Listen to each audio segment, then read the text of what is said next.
லைஃப்லேயே முறையா என்னோட லாங் ஹேருக்கு இந்த மாதிரி ஒரு பவ் கிளிப்பை வந்து குத்த போகிறேன். சென்டர் கிளிப்லாம் நான் குத்தவே மாட்டேன்னு வச்சுக்கோங்களேன். என்னோட முடி வந்து ரொம்ப அடர்த்தியாக இருக்கும் காலேஜ் படிக்கிறப்பெல்லாம்.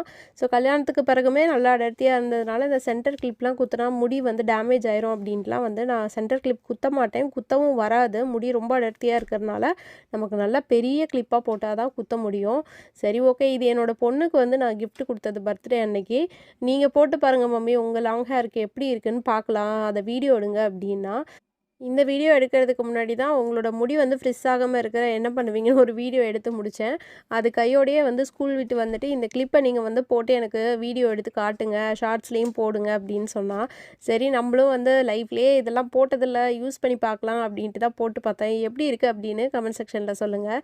மோஸ்ட்லி எங்கே போனாலுமே நான் ஃப்ரீ ஹேர் விட மாட்டேன். ஒன்று சிக்காயிரும், இல்லாட்டி எல்லார் பார்வையும் நம்ம மேலேயே இருக்கிற மாதிரி இருக்கும். அதனால் பன் போட்டுக்குவேன், இல்லாட்டி பின்னி போட்டுக்குவேன்.